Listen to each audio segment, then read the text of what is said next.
Time to engage in battle. All right. Gas, car tax increase, latest news. Yeah. Who do we start with? Well, let's start with Anthony Cannella. Yeah, I think so, too. Anthony Cannella is the only Republican state senator who voted for the gas and car tax to steal, and we shortened it to $52 billion over the next 10 years. This, though, is a permanent tax. This is going to be hundreds of billions of dollars during your lifetime, unless you're checking out soon.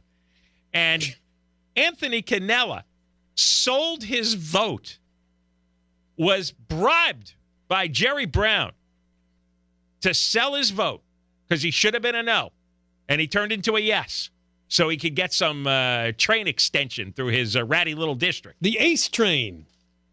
And he has gotten tremendous blowback. And we've been mentioning that the sustained interest in this story here at the John and Ken Show is more than anything we've seen in quite a few years. And we are working on a way to channel all your negative energy into doing something productive and useful.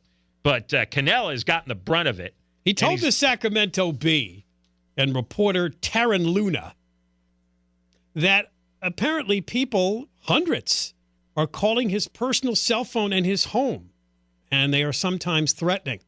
He said, look, I'm a grown man. I'm an elected official. I expect it. But talking to my wife, come on. Talking to my kids, that's unbelievable. Now, he claims that his telephone and home address were shared publicly the day after the vote. He does not know who shared the information, and he changed his number the same day. Well, I don't understand. We did not give out anything. So. No, we had nothing to do with this. But CHP is making extra patrols of his neighborhood. When he says it was shared publicly, does that mean it was shared online? And there should be a record of that. Yeah, I don't get that either. I mean, if something's public, then there's a public record. And besides, you can find anybody's number if you want to. It doesn't. It's not hard. No. So I don't know if somebody posted it and people went there. But we come up in the story. The lawmaker, I don't know what they call them, lawmakers. The lawmaker, the thief. Two of my favorite words that the media uses are lawmakers and worshipers. I love worshipers. I guess that's people in church. Yes, worshipers. And I think of something ancient, like they're there with the statue and the altar, and there's like a sheep or something up there they're worshiping. They're sacrificing a small animal. Such an ancient, ridiculous word.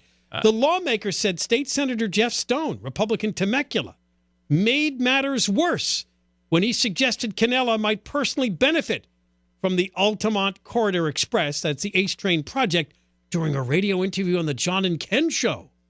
That would be us. We got dragged into this. Yes. It was just outrageous of a claim that fueled a lot of people that were already angry. The comment was preposterous and absolutely ridiculous. Well, we're going to replay it. Why not? Yeah, play it right now. From Jeff Stone. Oh, sorry. Anthony Cannella, by the way, ever since I've been in the legislature, there's not a tax that he doesn't embrace.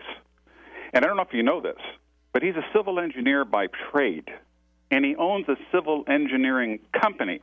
And it's interesting because this $500 million train has not been designed yet, and I'm sure they're going to be looking for an engineering firm. I just put that out there so you can... Well, and he's connect some dots. He's termed out of office soon. Remember how President Reagan defined politics. He says, politics is the second oldest profession, although it bears a very close resemblance to the first.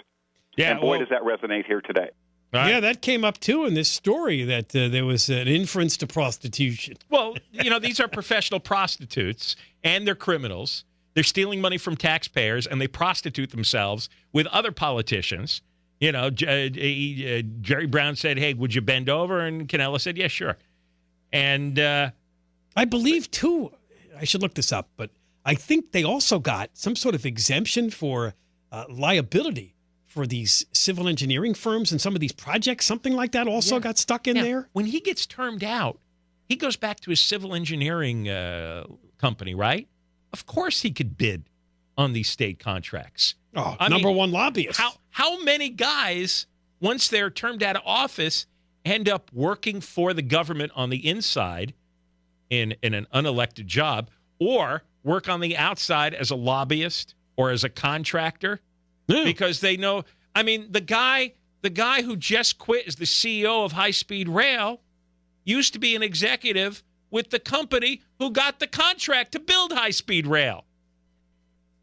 So No, it's very incestuous. It's incestuous, and so yeah, I think it's worth noting that Cannella is a civil engineer. He has a civil engineering company, and he is going to be termed out.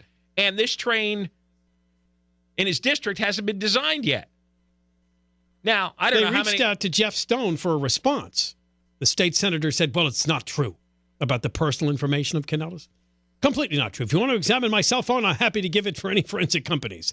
I've never had Senator Cannella's phone number. I don't even have an email address for him. I don't know where he lives. Well, now with the internet. You did, though. You had his number. You called him off the air. I called him, but it wasn't working. Oh, that's right. I think by then he'd already changed it. He'd already changed his number. Oh. But we had his number because we'd been trying to contact him in the past. Because 7 years ago, he screwed everyone over bloody with his tax increase vote. Right. Back in 2010. So, I mean, this guy repeatedly votes for massive taxes that are unnecessary. I mean, there's so many crimes committed here. These Republicans always run on their anti-tax platform. Then they switch sides. They take some kind of bribe from the governor. Used to be Schwarzenegger. Now it's Brown. Then the money that's raised to fix the roads is stolen out of the account, and they're going to spend it on all kinds of other nonsense. I mean, it's just deception after deception, lie after lie, crime after crime, and the people are fed up with it. What I like about this guy, too, he was broadcasting that he was open to a deal days before they passed the tax increase. He was saying, oh, it's out there. What I want is out there for everyone to know. He was out there. How do you not expect yourself to be the target of anger by people that don't want their taxes raised when you're broadcasting that you're open to a deal? Cannella was out there on the corner with his little mini skirt and no underwear and a halter top and his hair all teased out. Oh, on Facebook? Was he on Facebook? He was broadcasting live on Facebook from the corner, saying, "Hey, I'll vote. I'm ready to make a deal." Yeah, wink, wink. He's ready to make a deal, so he was ready to go. He was dressed up for the game show. That's right. And Jerry Brown was wandering down the street and goes, "Whoa, look at that!" And they made a little deal. And when Jerry Brown, he's 79. Anything looks good. Anthony Cannella in a little mini skirt. Yeah, that's pretty good for Jerry Brown. Jerry Brown started planking. It was so exciting. He was doing chin-ups. All right, when we come back, I'll plank for that. We'll talk about somebody else involved in this whole gas and car tax increase and somebody that's allegedly the subject of a recall. That's an Orange County State Senator named Josh Newman, and he's issued a statement about his potential recall. Well, I think he got the official notice. Yeah, it says you're right. Answer to notice of intent to recall Senator Josh Newman. In fact, Ray, we got to get Carl DeMeo on soon. Right. Because he's running this recall out of San Diego. So we got to get him on and see how far it's gone. All right, more coming up. Yes, and what else is coming up? Your chance to win $1,000. Keep listening.